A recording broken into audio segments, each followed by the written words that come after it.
الحمد لحضرة الجلالة والصلاة والسلام على خاتم الرسالة. رضيت بالله ربا وبالإسلام دينا وبمحمد صلى الله عليه وسلم نبيا. أما بعد فأعوذ بالله من الشيطان الرجيم. بسم الله الرحمن الرحيم. وقال الله تبارك وتعالى في كلامه المجيد والفرقان الحميد: من قتل نفسا بغير نفس أو فساد في الأرض فكأنما قتل الناس جميعا ومن أحياها فكأنما أحيا الناس جميعا. وقال النبي صلى الله عليه وسلم: دماؤكم وأموالكم حرام عليكم، أو كما قال عليه الصلاة والسلام. قیادت ہاتھ میں لو اے مسلمانوں زمانے کی، قیادت ہاتھ میں لو اے مسلمانوں زمانے کی، وگرنہ کفر دنیا کو ہلاکت میں گرا دے گا۔ نظام دین رحمت ہے، بشارت ہے بہاروں کی، نظام دین رحمت ہے، بشارت ہے بہاروں کی، اسے نافذ کرو دنیا کو جنت بنا دے گا۔ برادران اسلام، لاہور و مظفرآباد کے مدارس سے تشریف لائے ہوئے طلبہ کرام اور معزز اساتذہ کرام اور منصفین احباب، السلام علیکم ورحمۃ اللہ وبرکاتہ۔ آج کے اس عظیم الشان تقریری مقابلے میں بندے کو جس موضوع پر لب کشائی کرنے کا مکلف بنایا گیا ہے وہ ہے امر عالم سیرت طیبہ کی روشنی میں۔ برادران اسلام، امن و امان روئے زمین پر انسان کی بنیادی ضرورت ہے۔ امن نہیں ہے تو نہ عالم انسانیت کے ارتقاء کا عمل جاری رہ سکتا ہے اور نہ معاشرتی زندگی کی بقا۔ ہر انسان کی تحقیق اور ترقی کا وجود امن و سلامتی اور سکون سے ہے۔ اگر سکون ہی میسر نہیں تو فکری اور عملی ترقی کے دروازے بند ہو جائیں گے۔ اسلام ایک متحرک دین ہے، اسی لیے امن کا سب سے بڑا علمبردار ہے۔ چنانچہ بعض حضرات نے لکھا ہے کہ مغربی نظریے کے مطابق آزادی خیر کثیر ہے، جبکہ اسلام نے امن کو خیر کثیر قرار دیا ہے۔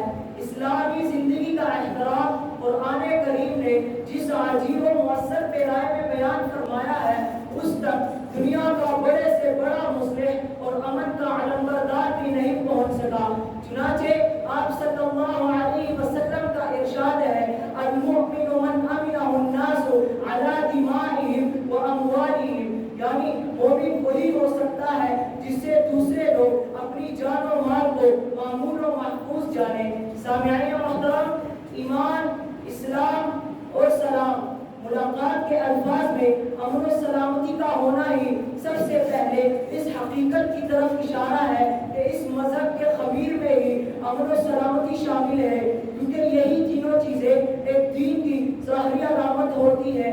چنانچہ آپ صلی اللہ علیہ وسلم کا ارشاد ہے: ارحموا من فی الارض یرحمکم من فی السماء، یعنی بھلائی اور احسان کرنے میں حضور صلی اللہ علیہ وسلم نے مسلم اور غیر مسلم کا کوئی فرق نہیں کیا اور ارشاد فرمایا: واللہ فی عون العبد ما کان العبد فی عون اخیہ۔ انسانی زندگی اسلام ایک نظام خداوندی ہے جو سارے عالم کو اپنی تنویر سے منور کرنا چاہتا ہے۔ یہ اشاعت و تبلیغ ابلاغ ہی سے ممکن ہے۔ چنانچہ بعض حضرات نے کہیں پیغمبر علیہ السلام نے فرمایا: خیر الناس من ينفع الناس، اور کہیں یوں فرمایا: لا يؤمن احدكم حتى يحب لاخيه ما يحب لنفسه، اور کہیں لسان نبوت یوں بیان ہوتی ہے: المسلم من سلم المسلمون من لسانه ويده۔ عزیزان من، یوں تو آج کے دور میں انسان کو بے شمار مسائل کا سامنا ہے۔ عالمی امن کا فقدان انہی میں سے ایک اہم مسئلہ ہے۔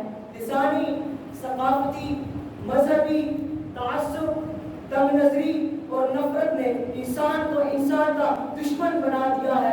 ہر طرف جنگ و فساد کا عالم ہے. ایسی صورتحال سے نجات کا ذریعہ صرف اور صرف سیرت طیبہ پہ مستمر ہے. افسوس صد افسوس آج ہم تعلیمات نبی بھلائے ہوئے ہیں اور بھی اسی دوراہے پر کھڑے ہیں جہاں 1450 سال قبل تھے. آج ہماری دنیا کا امن تہو مارا ہو چکا ہے. آج اگر ہم دنیا کو امن و امان کا گہوارہ بنانا چاہتے ہیں تو ہمیں تعلیمات نبوی پر عمل پیرا ہونا ہوگا اور ہم مسلمانوں پر یہ ذمہ داری آتی ہے کہ ہم دنیا کو بتائیں کہ اسلام ایک امن و آشتی کا دین ہے اور رحمت للعالمین صلی اللہ علیہ وسلم کسی خاص فرقے یا جماعت کے لیے نہیں بلکہ پوری انسانیت کے لیے تشریف لائے. وما ارسلناک الا رحمت للعالمین. جاتے جاتے یہ سوال پوچھنے کی ضرور جسارت کروں گا کہ پوچھتا تم سے ہوں اے امن کے دعوے داروں, پوچھتا تم سے ہوں اے امن کے دعوے داروں. یہ سوال اب میرے احساس میں رہتا کیوں ہے؟ پانی سستا ہے تو اس کا تحفظ کیسا؟ پانی سستا ہے تو اس کا تحفظ کیسا؟ خون مہنگا ہے تو ہر شہر میں بہتا کیوں ہے؟ آخر دعوانا الحمدللہ.